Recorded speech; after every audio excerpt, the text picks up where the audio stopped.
culture, movement. You know, people always laugh at Liverpool and be like, oh, Passion FC, Aura FC, Anfield. At the end of the day, yeah, fans watch football because you're in it to win it and it means something. You see that performance today, that comes from belief. I've been messaging Chelsea fans. I was like, that's a soulless team. What, your team? Chelsea's a soulless team. That extra time performance shows you that that team has no soul. To have everything in your somewhat advantage of playing a team that's playing six formers, playing a team that doesn't have their killers on the pitch. Their bench looked better than the squad completely. The injury bench. No, sorry, the injury bench. It looks completely. And you're in the ascendancy in the last few minutes. You don't take chances, fair enough. But it's going to extra time and then perform like that. There's no soul there. There's no belief. And the reason why I say that is because I remember coming here and saying that Chelsea of old is gone. And people are like, what do you mean, what not? We've got money and everything. The Chelsea of old was a Chelsea built on like your John Terrys, your Ashley Coles, where it's like, hook by crook. You know when we say real men, but hook by crook. We are dying on this pitch and we are leaving with something. Today was a culmination. If many people didn't believe it before, this is not the club that you thought it was. And ultimately, that's probably going to be our best chance of winning the trophy, maybe for a while. Don't get me wrong, we're in the FA Cup. I don't know how far we're going to go in that. This is the reality now of how far this challenge is going to be to come back for this. It is really dire times for Chelsea. And that's why it's very somber. Like, I can't even be angry. It's just a moment of realization that it's like, this is actually it. I get it. You can't even beat a bunch of teenagers without the killers. People are going to be like, Chelsea missed chances. Okay, the chances that Liverpool missed, if they had Salah and Jota, is it not 5-6-0 in the first half? Yeah. It's a sour state of situation. But that's just talk about the game. Bigger picture, 6 domestic final losses. That record. A record, 6 domestic final losses. 4 of them against Liverpool. In a row. Yeah, in a row. That's against Leicester, that's against Arsenal, and then the rest of Liverpool, right? Mad. Absolutely insane. That. Do you know? This is Chelsea that always leave with something. Chelsea were once upon a time seen as like one of the kings of Wembley. Yeah. Like, it was like Arsenal, and then it became Chelsea, kings of Wembley. Nice Anfield South. And now you guys are just, I don't know what's going on there. I want to give a shout to all of the Liverpool young players, though. You know 100%. What I mean? There's obviously Connor Bradley. I want to give a shout to, I'm looking at the names now. McConnelly, Clark, Dans, Kwanzaa. Yeah. Did you say Bradley? Have you said Bradley already? Yeah. I want to give a shout to them because, bro, imagine at the start of the season, do you think any of them would have thought they're going to be on the pitch to win a trophy for Liverpool? That's some dream stuff. Like, United fan or not, whatever, you sit back and you look at that and you got to feel a little bit happy. Do you know what I mean? A little bit happy for them, because I'm just like, this is stuff of dreams, man. And I like seeing people's dreams come true. I saw them after Van Dijk and Klopp, which was a nice touch, lift the trophy. They gave it to the young players each in a row. And now, look, that stuff is nice to see. Do you know what I'm trying to say? So I want to interject there. Dan's mate winning a trophy in his second professional game. But he came and on he played a part. He came on one like 3 headers. He was playing a part. He don't like this. I'm saying. This is what I'm saying. In your second professional game, we can see something that goes, okay, I want more of this. Yeah. I want more. And it's just, again, people laugh at the whole Liverpool thing, but that belief, that camaraderie, that family, that feeling is a real thing that is benefiting the club. Again, they didn't play this final, but Arsenal, same thing. Arteta came in talking about, I want to build a mentality. I tweeted, I said, listen, at the end of the day, today you saw a team that had money and hope versus a team that actually has mentality and foundation. I remember on the stream, you said that Klopp lost his 2 finals in his first year. Yeah. The difference is he was building something. You could feel that he was trying to do something.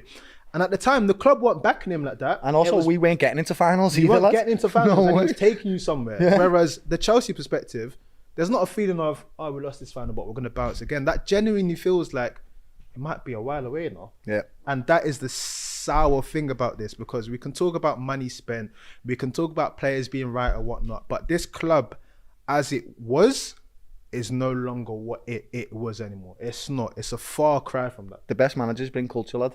The reason why you were so formidable is because Jose was unreal, lad. He came from a Porto side. Yeah, he came from a Porto side that had no belief that they could do the things that he did. He went to Inter, the same thing, no belief that they could do the things they did. And then he went to Chelsea and he was like, I'm going to instill the exact same thing that I did with them 2 clubs that are smaller clubs than Chelsea, and I'm going to get used to win. And the daft side that he had was terrifying.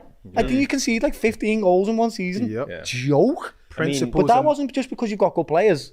That's because he gave you belief and a philosophy, and you were like, I buy into it. I'm going to run an extra mile. I'm going to head that ball. I'm going to tackle that fella for you, lad.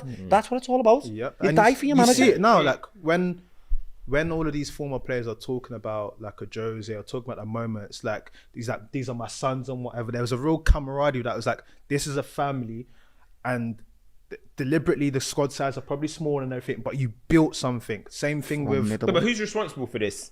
Who's responsible for this? Because a lot, you're saying Jose did that, and you're saying Jurgen Klopp did this. But this stems from the owners. 100%. And that's what I'm saying. Owners. Because again, you guys tore away. You guys threw away the players, that had won stuff at Chelsea. The Champions League winning squad. The Mason Mounts that all your Chelsea fans celebrate. So don't talk about culture now. Because you had a boyhood Chelsea player there from 7 years old. You threw him away, right? And you guys celebrated it. And you're talking about the culture and stuff. You threw away Kovar, Kante, all these players that are part of something. That want Aspie, all of these guys. Yeah, you can say it's washed. It was your owners that decided to come in, absolutely obliterate that squad, bring in all of these guys. And now I bet a lot of you guys want these players to go and bring in new players.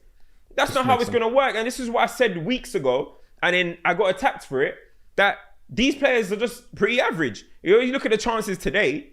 You guys had chances today to win the game, bro. Conor Gallagher hit the post, had a few chances as well. He should have scored. Kelleher had a great game, in fairness to him. We're going to talk about that. Both keepers, I think, did. Petrovic as well. Yeah, we'll talk about that. But I'm sorry, I saw Endo bossing the pitch, not Enzo. Do you know what I mean? That's what I saw on the pitch. I saw Endo. And remember at the start of the season, everyone was like, who the hell is Wataru Endo? It was a laughing stock, but the whole world knew who Enzo Fernandez was. Captain, lad, a warrior. We all knew who Enzo was, and the money, the Casados. Endo was the boss on that pitch. McAllister, that looked like the World Cup winning centre midfielder. I don't know about Enzo or what was going on over there. So this is what I'm saying. Like, a lot of these players need to step up at the same time. 100%. The manager, I do agree. At extra time, the game kind of went. Now we're going to talk about that. I don't know what he said to these guys, but they came out pretty poorly. But for 90 minutes of the game, you guys could have won that game. 100%. You really could have won that game. Your players could have done better too. So I don't know. All of this stuff that you're talking about, the cultures and stuff, I get it. But then the owners need to take responsibility. Because I'm seeing your fan base straight away, they're going to Poch.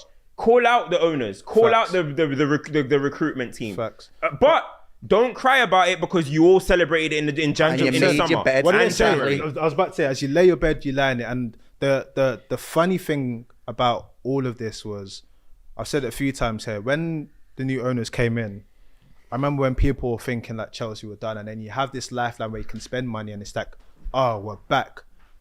But everything that was Chelsea was ripped out. And like, if you want to go and research, you can go and research. You can go and look at the infrastructure at the club. You can go and look at all of the staff at the club. Everything that was Chelsea, that was the foundation, was ripped apart. Silly new stuff that came in. Stuff that was trialed and proven is gone, taken away. Todd Bowley's a businessman, lad, and he's made millions, billions of pounds, but it doesn't mean he knows how the football world works. You don't go in and buy 5 players for £100 million on 8-year contracts and go, well, now we've got the 5 best players. That's not how it works, lad. But you take chances on players that are 20, 30 million pounds, and then if they don't work out, it's a good business deal because you can sell them for 15 million or something, and you're not stuck with them for 8 years. He doesn't know how football works, and he's come in and just I don't even know what he's done to your team, lad.